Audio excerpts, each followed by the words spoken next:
Pasca serangannya menyebabkan penutupan Bandara Aba di Arab Saudi, Wakil Menteri Luar Negeri RI Armanata Kristiawan Nasir mengatakan pihaknya telah mengirim tim untuk memastikan keselamatan dan keberadaan jemaah asal Indonesia di Arab Saudi.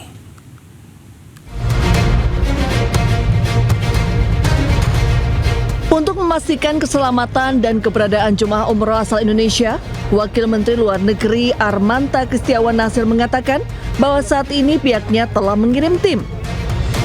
Hal ini diungkapkan oleh Nasir usai menggelar pertemuan dengan Komisi 1 DPR RI di Gedung Parlemen Senayan, Jakarta pada Kamis siang. Nasir mengatakan bahwa bandara yang saat ini ditutup jauh dari wilayah Jeddah atau berjarak 600 km dari kota Jeddah.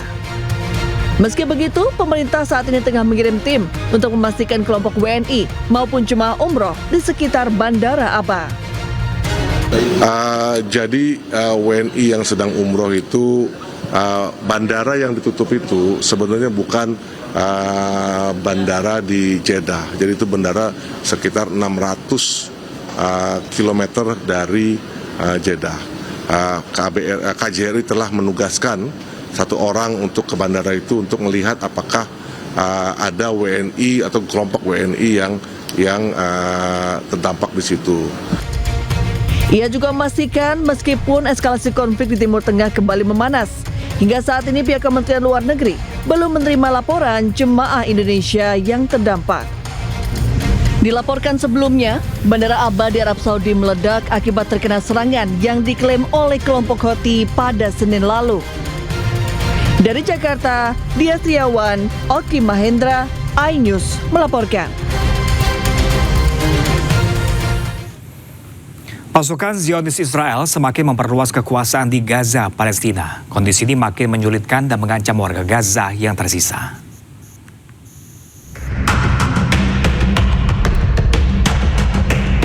Pasukan Zionis Israel bergerak lebih dekat ke tenda-tenda warga Gaza yang tersisa di lingkungan Al-Zaitun, kota Gaza, yang disebut dengan garis kuning.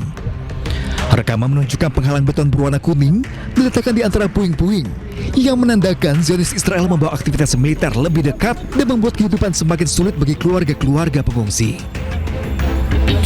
Bahkan beton garis kuning tersebut hanya berjarak 50 meter dari tenda-tenda pengungsi, sehingga warga Gaza tidak punya tempat lain untuk pergi. احنا خايفين لكن رغم هيك احنا كل ما نملك وحطيناه في الخيم الموجوده وما فيش إلنا مكان ثاني اللي نطلع لك مكان ثاني فيش إلنا الا بعد هذا المكان رب العالمين. والله الوضع صعب للغايه يعني كل ما تيجي تقعد لا الولد عارف يقعد على باب الدار ولا المرأة عارف تقعد على باب الدار. بتطلع من الخيمه زي هيك بس تطل فصار طخ قلب ثاني شوف حجار حطوا على دار الخيمه لملم حجار ووقف يعني الوضع صعب جدا جدا. Laporan PBB untuk koordinasi urusan kemanusiaan menyatakan bahwa penanda garis perbatasan telah dipindahkan ke arah utara. Laporan tersebut juga menyebutkan pergerakan tank Israel setiap hari, pembangunan tanggul pasir, dan seringnya terjadi penembakan di daerah tersebut. Laporan tersebut menyebutkan bahwa banyak keluarga kini menghabiskan sebagian besar waktu di dalam tenda karena takut akan tembakan Zionis Israel.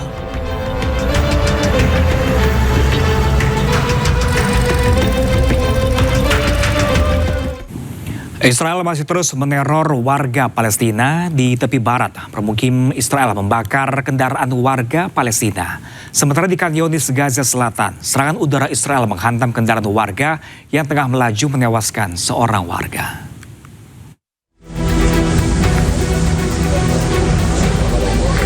Pemukim Israel kembali melakukan aksi teror dengan membakar kendaraan warga Palestina di desa Ramin, tepi barat Palestina. Nampak kobaran api melahap dua kendaraan sementara warga berupaya memadamkan api. Teror ini terjadi di tengah meningkatnya eskalasi di tepi barat di mana serangan oleh pemukim ilegal Israel semakin sering terjadi. Di lokasi berbeda, tepatnya di Khan Younis, Gaza Selatan, serangan udara Israel menghantam kendaraan warga. Sebuah rudal menghantam mobil milik warga yang tengah melaju, menyebabkan kendaraan tersebut hangus terbakar.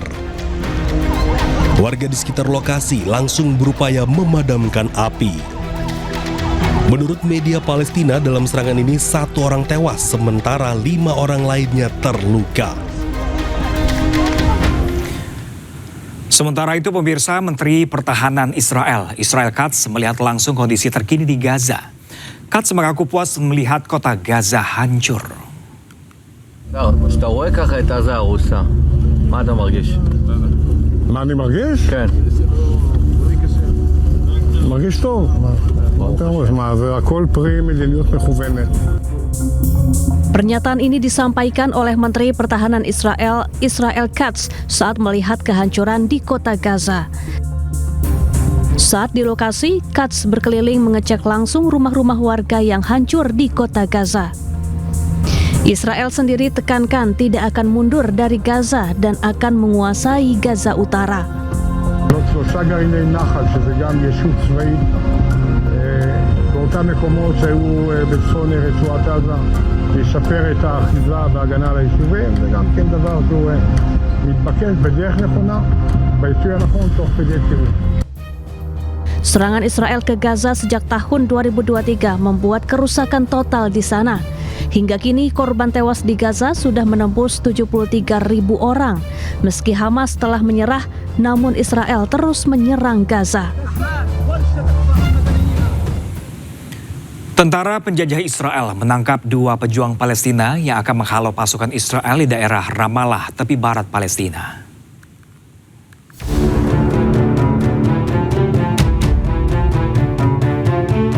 Pasukan teroris Israel menangkap 2 pejuang Palestina yang membuat alat peledak. Pasukan penjajah juga menangkap pemasok senjata bagi pejuang Palestina di sebuah rumah di daerah Ramallah hari Selasa.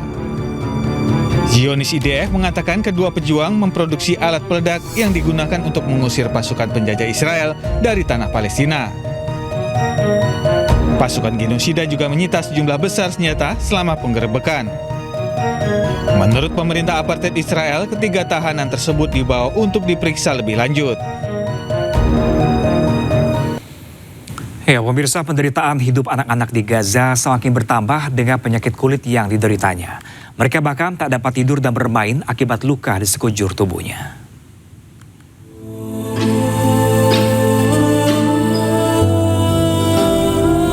Duka dan luka anak-anak di Gaza tidak cukup untuk menyentuh hati dunia untuk membelanya. Di tengah kehidupan yang tak sedikit pun pantas disebut layak, anak-anak ini menderita penyakit kulit. Di antaranya Sundus, anak cantik yang menderita pemphigus, penyakit kulit yang menyebabkan lepuh di sekujur tubuhnya.